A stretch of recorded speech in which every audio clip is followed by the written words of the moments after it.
बिस्मिल्लाहिर्रहमानिर्रहीम। अस्सलाम वालेकुम वरहमतुल्लाहि वबरकातुहू। मैं ज़ुबैर ख़ान हूँ और आप मेरा वीलॉग देख रहे हैं। नरम मिजाजी से सख्त मिजाजी तक हुकूमत का सफ़र, ये आज के प्रोग्राम का मौजू है। ये पाकिस्तान की बदकिस्मती रही है कि जब भी मुल्क के हालात मुक़्तदर हुक्मरानों की नाअहली और बुरी तर्ज़ हुक्मरानी की बदौलत ख़राब हो जाते हैं तो वो बंद कमरों में बैठकर इजलासात बुलाते हैं और बजाय इसके कि अपनी नाअहली और बुरी तर्ज़ हुक्मरानी को बेहतर करने का सोचें, वो इस निहत्ती कौम पर मज़ीद सख्तियाँ करके मामलात को सुधारने के मंसूबे बनाने लगते हैं और फिर इस मंसूबा बंदी पर अमल के नतीजे में मुल्क मज़ीद तबाही की तरफ चल पड़ता है।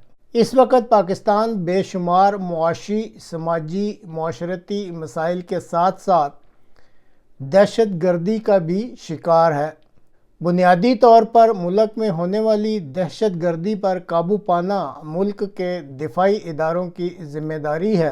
चंद रोज़ कबल मुक़्तदर हुक्मरानों, जिनका तल्लुक़ भी दिफाई इदारों से ही है, उन्होंने दहशत गर्दी पर काबू पाने के लिए बंद कमरों में इजलास बुलाए और ऐलान किया कि अब पाकिस्तानी हुकूमत नरम मिजाजी की रविश को छोड़कर सख्त मिजाजी इख्तियार करने जा रही है। नरम मिजाजी से सख्त मिजाजी के इस हुकूमती सफ़र का BBC उर्दू के मशहूर तज्ज़िया निगार मोहम्मद हनीफ साहब ने अपने मखसूस अंदाज में पोस्टमार्टम किया है, जो सुनने के लायक है। मोहतरमी मोहम्मद हनीफ साहब और BBC के दिली शुक्रिया के साथ ये मुख्तसर सी वीडियो इस चैनल के नाजरीन के लिए पेश खिदमत है। पाकिस्तान ने 30 साल तक दहशतगर्दी के खिलाफ जंगें लड़ी हैं, कुर्बानियां दी हैं और अब ये आलम है कि दुनिया में दहशतगर्दी का शिकार होने वाले मुल्कों में हम दूसरे नंबर पर हैं।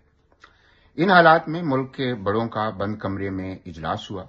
अंदर जो भी बातें हुई हों, बाहर यही पैगाम आया है कि बस बहुत हो गया, हम एक सॉफ्ट रियासत थे, अब हम हार्ड रियासत बनकर दिखाएंगे। मिलिट्री जुबान में इसका जो भी मतलब हो, बाहर तो हमें यही पता चला कि फांसी घाट एक बार फिर आबाद होंगे, लड़ाका जहाज और गनशिप हेलीकॉप्टर उड़ेंगे और रॉकेट बरसाएंगे, दूर दराज देहातों में टैंक और आर्मड कारें घुसेंगी, दरवाजे तोड़े जाएंगे, दीवारें फलांगी जाएंगी और वो जो अपने मोबाइल फ़ोनों या लैपटॉप पर बैठकर रियासत को ललकारते हैं या कभी कभी रियासत का मजाक उड़ाते हैं, उनको ऐसे तहखानों में रखा जाएगा जहां पर वाईफाई नाम की कोई चीज़ नहीं होगी। फिर रियासत के आहनी हाथ होंगे और उनकी सिसकियां। साथ ये भी कहा गया कि बैड गवर्नेंस की वजह से हम कब तक अपने जवानों की कुर्बानियां देते रहेंगे। आमतौर पर यही समझा जाता है कि दहशतगर्दी के खिलाफ जंग फौज का काम है और गवर्नेंस सिविलियन हुकूमत का। इससे कोई फर्क नहीं पड़ता कि वो हुकूमत इलेक्शन लड़कर आई हो या किसी बंद कमरे में ये वादा करके आई हो कि हमें गवर्नेंस आती है, हमें एक और मौका और दिया जाए। इलेक्शन तो होते ही रहते हैं, हम बिल्कुल वही करेंगे जो आप हमें कहेंगे।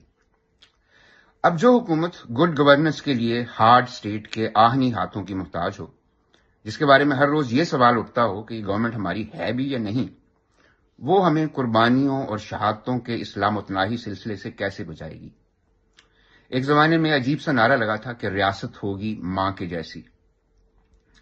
अब आहनी हाथ तो बने ही लड़ने के लिए हैं, वो लड़ते रहेंगे और ये लाचार मां अपने थके हुए बाजुओं में कौम को झूला देगी, लोरियां सुलाएगी उस वक्त तक जब तक उसे एक बार फिर बंद कमरे में नहीं बुलाया जाता और ये नहीं पूछा जाता कि वो तुम्हारी गुड गवर्नेंस कहां गई।